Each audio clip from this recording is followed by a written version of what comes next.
Hey, what's up, guys? It's review day. Well, you guys know I've uploaded a lot of videos today already, I'm sure. Anyway, this is the review for the Dan Wesson 4-inch. I do not have the other rail out here, nor do I have the box, the manual, or the speed loader, which is absolutely useless, by the way. So, if you want to check out everything that comes in the box, head over to my unboxing and Crony test video. We actually used Remington shells in this thing and cronied pellets and BBs with the Remington shells because they're a backloader shell. This gun is a front loader system. Okay, and so you've got the little bullet head up here and you pop it in the front and away you go. A lot of wasted gas space too. Dan Wesson didn't think that one through. I've shot BB shells from my Remington in this because they do load in the back, and the gas comes from the back of the gun, and so it kind of makes sense, you know. Most impact, boom, and it gives you some a little extra barrel length too that way. And they run just fine in this gun. I had no issues, no lockups, no jams, nothing. I also ran the pellet shells through this to run some pellets. Again, rear loader for the Remington shells, and this thing actually did quite respectable for speed for popping pellets through a smooth bore. Anyhow, with the included shells though, it also does extremely well for FPS, and the shot count is really good.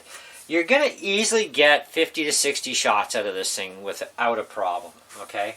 Especially if you're taking your time between shots, then you're going to get the most shot count out of any CO2 gun, okay? If you're going crazy rapid fire, you're going to freeze the gas and you're going to have to wait about 20 minutes for it to warm up if you do that, even with 6 rounds, before you're going to get all your full speed back again.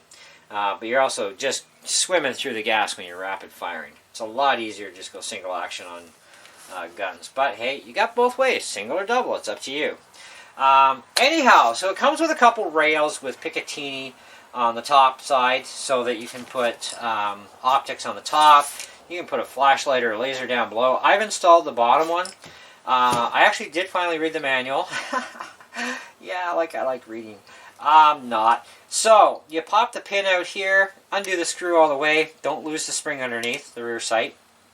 Remove the rear sight, slide the top rail on, lock it down with its 2 screws, reinstall your rear sight, reinstall the pin. You're done. That's it. Game over, and you can go and put some optics up top.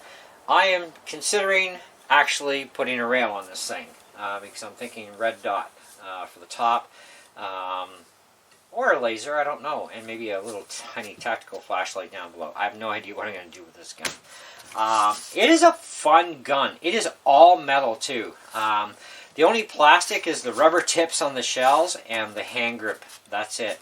And of course, underneath the hand grip, you've got these little side pieces here that have your tracks in it for the grip. Those are plastic. Otherwise, everything else in this thing, okay, the tang. The CO2 tang, that thing is plastic, but it does have a steel pin going through. Now, the one big grub gripe pretty much everybody I've come across has about this gun is actually the way the grip system works. You know, you got to pop it out a little bit, and then you just tilt it up, pop your bottle in, and then slam her back in. Problem is sometimes it'll pop out of the top track, like it does now, and you're fiddly-faddling with this thing until you get it back into the track system, and then you'd be good to go again. So that is the one grub gripe we all seem to have with this gun, and I agree fully. Which is why I'm putting my review at 4.5 out of 5. It ain't perfect, and of course, there's that part of the grip. I don't mind that the grips are plastic, but the way they did it was absolutely stupid. And they're not the only company that's done this. Even Crossman's been known to do that sort of thing, and they're just a pain, okay? But there are always pros and cons to everything, right? Can you live with it? I can, you know, so away you go. The rest of the entire gun and all the parts are all metal, though, which is great. Really heavy-duty built. Nice spinning barrel on this thing. If you do it right, you can actually, there you go, you can do that, so that's cool. The speed loader is garbage, though, and the reason being for that is this is too close to the edge, the barrel, to the hinge piece, If they were about 5/30 seconds out more this way, it would have been perfect, but that means a whole redesign of the rest of the gun, and that they probably thought about and then thought, that is not going to work, kids, so we're going to do it this way, and if you fiddle-faddle with the speed loader, okay, but it's going to take you more time to load up 6 shells, install them in the speed loader, push the clip and twist it, and then drop them in. I can reload this gun probably 3 times by the time you even get that done once, okay? And I am still not that fast at loading these things one at a time, but I'm pretty quick. And a lot of that is, too, I have a Remington, and so I've had quite a bit of practice with it now. And the Remington shells do fit. I've had no issues with them. But I am going to get the actual Dan Wesson shells. I'm probably going to leave this as a straight BB shooter, which is why I'm going to go just for the Dan Wesson shells and get like another 24 rounds worth, and that'll be the end of that. But it is a fun gun, and you know, it's actually pretty accurate, whether you're shooting pellets or BBs through this thing. Now, it's sold as a BB gun. They do have a pellet version of this with a rifled barrel. This is smoothbore, of course, because of BBs.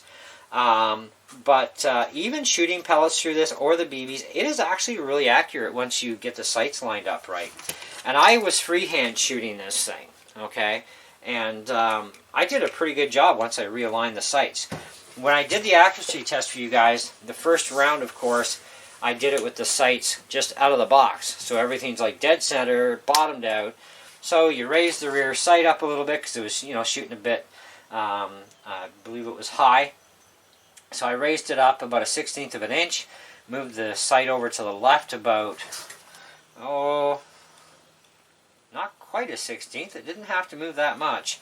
And it is actually surprisingly really well lined up from just a random guess. But I've set up these rear sight systems way too many times to count on Crosman guns over the years. So it's pretty simple to figure out, okay, this is the way it's shooting, go click, click, click, click, and we should be pretty much done at that point, other than a little bit of fine-tuning maybe. But it's shooting very accurate, even as a BB shooter. It does have its best accuracy, though, as single action, which means pull it back for each shot. That's your most accurate. If you're going to rapid fire, you can, but you're going to use up your gas a lot quicker. You're going to freeze the CO2 bottle, which means it's going to take a while for that thing to warm back up, because you're going to lose a lot of speed when you do that. But if you single action shoot it, it's fine, you know, and by the time you empty out 6 shells, and if all you have is 6 shells, like this right now, by the time you take them out, reload them, reinstall them, your bottle is warmed back up, and you're back up to full speeds again, and away you go. I haven't done an authentic shot count on this, but I have looked at enough videos to know that average shot count on this gun seems to be in the mid-50s, and that's actually pretty good. Some people have claimed a little over 60-some shots, which is not bad either. So it does get good use for CO2 gas. Being an all-metal gun, and it's a replica firearm as well, but it's not a firearm, it's an air gun, okay? But it's a replica.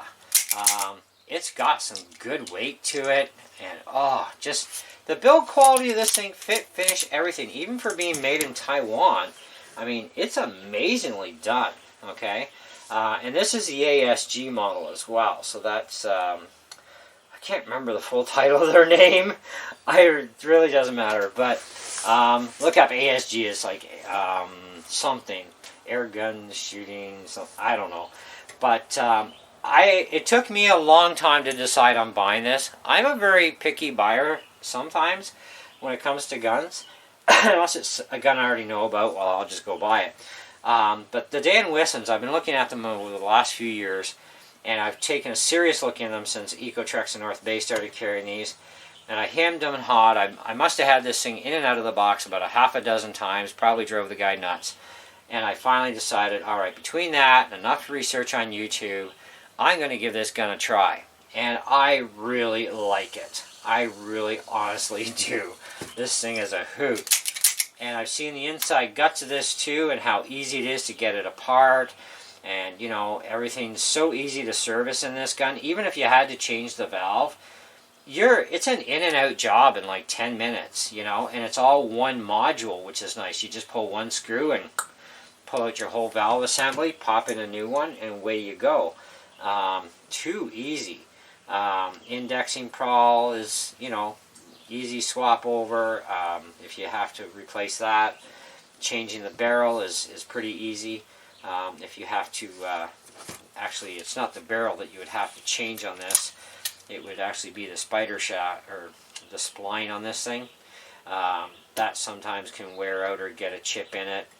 So if you do have cycling issues, it's either this is the culprit, so use a magnifying glass, or it could be your indexing prowl, because it's metal to metal. So eventually, I mean, one of these days it's going to have to be done. But they do seem to get a lot of cycles before anything goes wrong, which is also very, very nice. I like the fact that you can just push on the button, pop it out, and once you have your shells back in there, you can just kind of like, you know, do this, and it's like, that's cool. Safety is all the way back. Nothing's going to happen. You can't do anything. Middle position is fire. And of course, push it again forward and hold it, and you can dump out your barrel and dump your shells. Okay. Shells have rubber tips. So the plastic is the hand grip itself. There's two little side pieces with the tracks. They're plastic, and these are rubber tipped, and they need to be because they're holding BBs in the front. But that's it. Everything else on this gun is all metal. The fact that you have elevation and windage adjustment on the rear sight, also a huge bonus. There are a lot of guns that come with elevation but not windage, or they come with windage but not elevation. So that's really nice. So quite happy.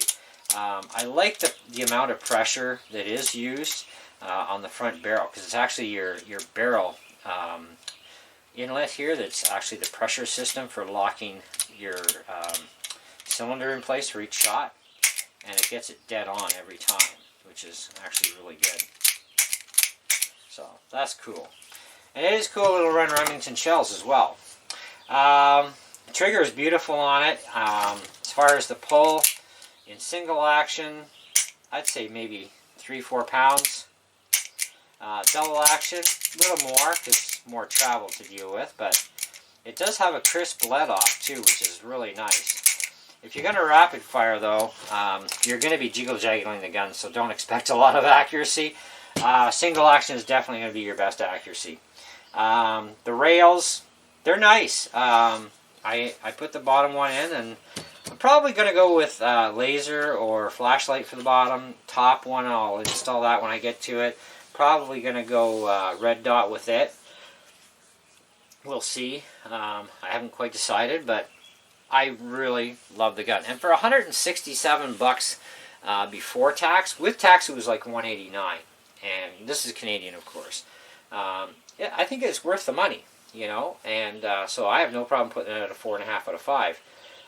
It's quality built piece. It functions great. Lots of power, even with the stock shells and running BBs. This thing's got a lot of snap to it, you know. And it does run the pellets well over the Crony, at least. I haven't tried them for shooting targets yet with the Remington shells. You cannot load pellets, by the way, into these particular shells.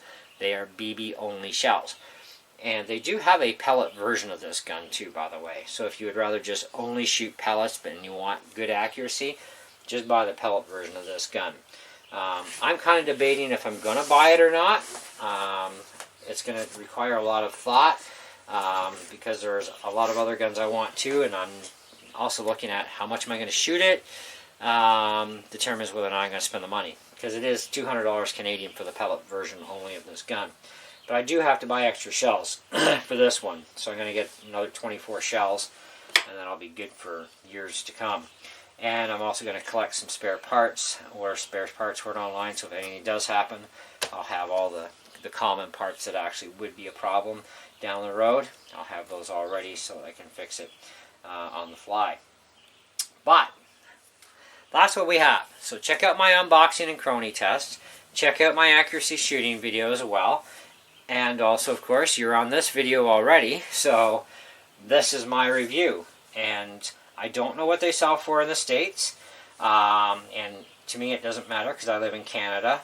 But as far as Canadian price goes and what I've seen around Canada for price, this was $167.95 before tax, so $189 and change with tax in Canada, I think that is definitely worth the money. Considering they do also give you the rails for upper and lower, you get a speed loader, even though the speed loader is completely useless. The hand grip, a little finicky, not a big deal. I can't really say much bad about the actual gun itself, other than the hand grip is kind of, like, we all have the same complaint about the hand grip. I mean, find me somebody who does not complain about this hand grip setup. I mean, I haven't found anybody yet who hasn't complained about it. But that's really the only real problem side to the gun, is just the hand grip is finicky, you know, so it doesn't lose much. It's probably the best BB gun I have ever shot, other than a Daisy. I think it was either the 12 or the 1500 series. I think I actually had both. Anyways, now those were deadly accurate BB guns in the day, and loads of power, but totally single shot. But out of what I currently own for BB guns, this thing is like top accuracy. Just everything's really nice about this one. Anyway, that's what I got. That's what we get. And thanks for watching. Stay tuned too. We have more competition husband and wife videos coming up for you guys for shooting. And of course, lots of other air gun stuff. I have another air gun that should be here hopefully another day or two would be nice. And some other accessories I ordered from another place that are right now hung up with Canada Post for some reason. It was all shipped through Canada. I don't know. But of course, we've had delays in shipping. You know, nothing new. And anyways, thanks. See ya. Hey guys, so who wants to learn how to do recrowning with a brass screw? I can't believe that trick actually works. And the gunsmiths used to do it years back. Now, I've always done crowning with a lathe, but I don't have one right now, so I've been kind of going a little old school in a different way. Even went through the trouble of modifying my drill press, which turns out I didn't have to do. So I was looking up for new ways to crown barrels, and this works for air guns and firearms. The screw size you're going to need is going to depend on, of course, your barrel caliber. Now, these screws I got, these were bought at Home Hardware for $5.49, probably about 15 years ago when my dad got them. Anyways, the part number of the box probably is going to be the same, 204-047. These are rounded top, but round socket, which is actually not a round socket. It's actually, there's no such thing as a round socket. It's actually a Robinson head. Now I see guys using kind of like a flat screwdriver slash comboed Robinson head screwdriver or screw head, and I thought, well, I don't have any of those, but do I have anything in my collection that'll work? Because I actually had to do a full recrown on my replacement 177 caliber QB78, and I was looking up another better way to do it than trying to use stones freehand. Because although it can work and I'm fairly good at it, I wanted as perfect as I could get it. And this little trick, guys, actually does it just almost perfect as perfect gets. So I'm going to show you how you do this. So I've already buzzed the tip off this barrel. It's a 177 caliber barrel off of a 1377 pistol. And I'm going to have to go to the hardware store to get the right screws for 22 caliber, but because I work on air guns, I'm back into repairing them too, but I also got a collection of my own. I also need to be able to keep things going with having good crowns on them. And I thought, well, is there any real validity to this? Because I watched a couple videos and it turned out pretty good on real firearms. So anyways, we're going to show you, I got to get the angle right here. Let me just change things for you. Hopefully this will work for you. So you put the screw into your chuck of your drill. Now I've got my drill on high speed, but we're only going to go about half that. The speed of my drill, what is this thing for full speed? About 1500 RPM. So we're going to do approximately about half that speed. Now I don't have polishing compound. However, I got some WD-40 because you need some kind of a lubricant. Now, if you are doing this installed on the gun, and most guys doing that on firearms have them installed, so they're going to have to clean their barrels after. On an air gun, though, I would strongly recommend, if it's a CO2 or a pumper, I would definitely recommend a Q-tip. If it's a brake barrel, I would probably remove the barrel from the gun and then just clean the barrel later. But it's a real pain to take apart CO2 guns and pump-up guns to do this. So I did my QB78, which is actually a CO2 rifle. And so, no, I didn't buzz the top of the barrel first on it. I just went over the existing crown. This one, this was my guinea pig barrel last night to see if this trick actually even worked.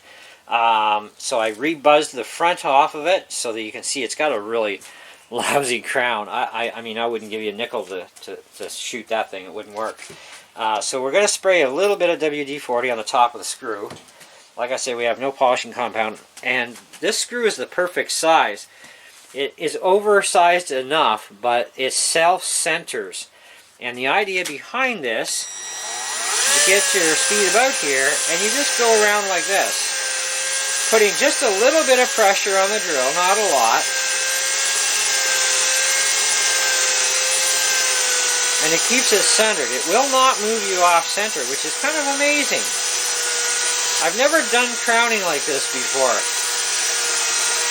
But I did it on the QB yesterday, and it worked out really well. Now, you do have to use brass screws.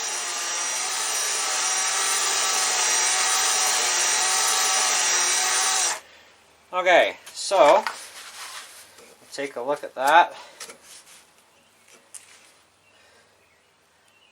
A little bit more. How's our screw doing? You may go through one or two screws. We're still doing good with this screw.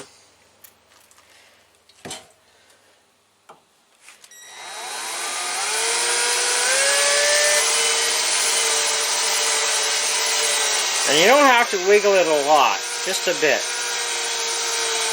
Because this is polishing it at the same time as it's going into the metal. So this is like a friction deal.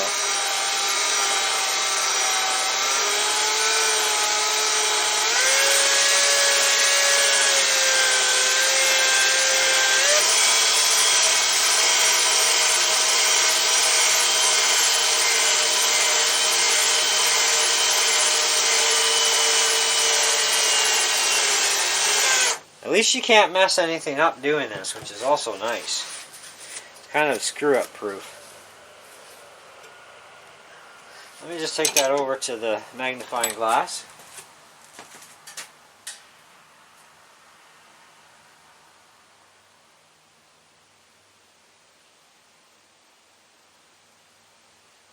Wow, that's just a little tiny bit more. I think we're done.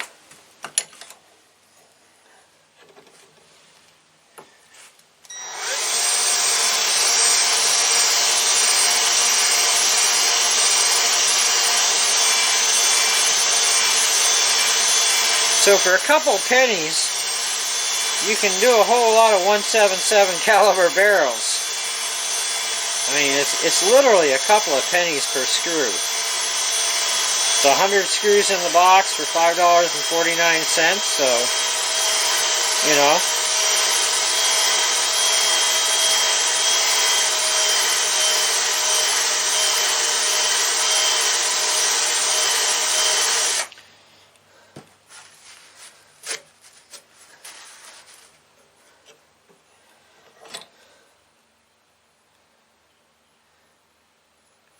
Okay, that looks actually really good. Do I have any Q-tips around here at all? Just not looking like it. Okay, so we'll do the homemade Q-tip idea. I just want to make sure there's no debris anywhere.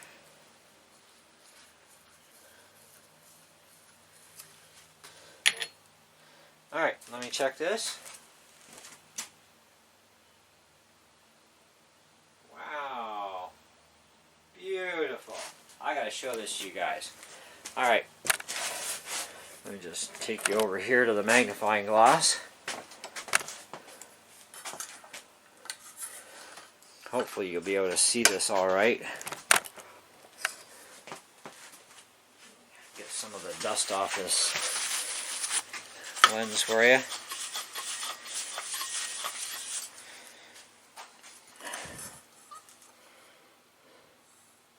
So I don't know how well you're going to see this on camera, guys, but that is a really, really nice uniform crown. So I'm definitely sold on the idea of doing crowning this way for now on. Even once I do get a lathe again, so I can start doing mod parts again for you guys and for myself too. I think as far as crowning goes, I am definitely sold on this. Because it actually does work. I shot off the QB this morning and I was very impressed. Like, it was a world of difference. My first QB 177 rifle was extremely accurate, as is my 22 caliber QB 78. Oh man, that thing's nasty accurate. But my replacement QB 78 177, I was having some accuracy issues with it, and I looked at the crown and I thought, well, that's kind of rough cut.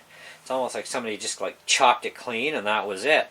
And so I tried to crown with the stones, and it actually was a lot better, but I thought, I've got to be able to do this even better. I need more out of this, okay? Because if your crown is not really good and uniform, it can make it very difficult for you to line up a scope. But at the same time, you're going to get basically more flyers than you will dead on. Because you'll get a dead on shot, and then the next shot, not so hot. It's not always the pellet either. That's the problem. Sometimes it's your crown. And so I recrowned the QB 78177 barrel last night with this method. And it only took me 2 screws to go through because I was trying to figure out the pressure. But like I said, you can't hurt anything doing this. And it turned out really awesome. So I was like totally impressed.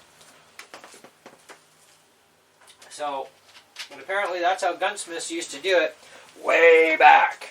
And it's a good technique too for older firearms. You want to clean up the crown even, just to bring it back to some life because of age and stuff and pitting over the years, I guess.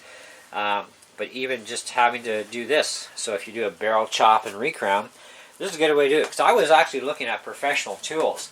Now the Pro Tools are kind of nice because not only can you get a completely perfectly flat front, but you also get a perfect 11 degree crown, and then you do the outside chamfer as well. So it's like the tool kit is worth about $400, and I'm thinking, okay, how many crownings am I going to do for air gunners?